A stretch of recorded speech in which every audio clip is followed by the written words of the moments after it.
Daming wireless headphones sa market. Pero alin nga ba ang tunay na sulit sa presyo at quality? Pwede ba talagang pagsabayin ang budget-friendly price at premium sound experience? At ano nga ba ang meron sa Havit 655BT na nagiging game changer sa daily listening? Tara, let's find out. Ito ang Havit H655BT headphones. Budget-friendly, magaan, at may promised na magandang features para sa current SRP nito. Pero ang tanong, talaga bang sulit siya gamitin sa araw-araw? Tingnan natin. Unang tingin, simple at malinis. Maganda ang design. Medyo magaan, tinimbang ko kanina, nasa 240 grams lang.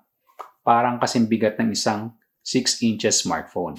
Adjustable ang headband, magandang dalhin, yung materials, mostly plastic, pero hindi naman parang cheap at sa tingin ko naman, matibay, may potential na tumagal kung gagamitin mo araw-araw. Pagdating naman sa comfort, over-ear siya. Meron siyang soft cushions. Hindi siya premium memory foam, pero okay para sa presyo. Nasubukan ko ng halos 3 hours, tuloy-tuloy na gamit. Wala namang sakit sa tenga. Medyo masakit sa temporal bone, yung buto na malapit sa tenga kasi nakasalamin ako. So, napupush yung temple hanggang dun sa temple tip ng aking salamin. Meron na itong Bluetooth 5.3 version na may theoretical range na up to 240 meters or 1/4 ng 1 kilometer. Kaya na mag-imagine kung gaano kalayo yun. Ang stability ng connection, of course, dependent yan sa surroundings or sa environment. Ito naman ang maganda dito. Since ito ay gumagamit ng Bluetooth, kumakain siya ng battery. Well, kung mapapansin nyo, yung Bluetooth natin, meron siyang option for a wired 3.5 headphone. So, hindi mo na kailangan mag-worry. For example, nasa Zoom call ka or nasa Teams call ka, pwede kang mag-back to basic connection para mag-work pa rin siya. Ang controls niya, physical buttons, meron siyang volume, play or pause, and yung sa gitna is yung power.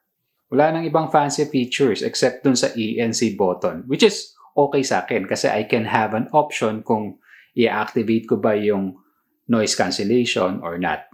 Ito medyo na-surprise ako kasi yung bass quality medyo solid din. Sa mga technical naman dyan na viewers natin, based on my standard, okay yung mids. Malinaw yung vocals. For me, buo yung tunog. Doon naman sa mga highs niya, medyo matalas lang pag max volume. So adjust mo na lang yung range ng volume. Pero para sa presyo, okay na to in comparison dun sa Sony. Ang battery life niya, solid din. So imagine niyo to, kung ikaw ay isang contractor, kung ikaw ay isang, sabihin natin big time ka, may flight ka from Manila to New York, pagdating mo sa New York, naisipan mo namang mag-book ng flight to Dubai, then pagdating mo ng Dubai, naisipan mo naman bumalik na lang ng Manila. So kape-kape ka lang per location. Meron ka pa rin matitirang mga goods para sa isang oras na call or para sa isang oras na music. Pero based sa experience ko, ginamit ko siya ng 5 straight days, mga 3 to 4 hours per day. Hanggang ngayon, hindi pa ubos yung battery, meron pa siyang 50%. Ang charging time on paper is around mga 1.5 hours.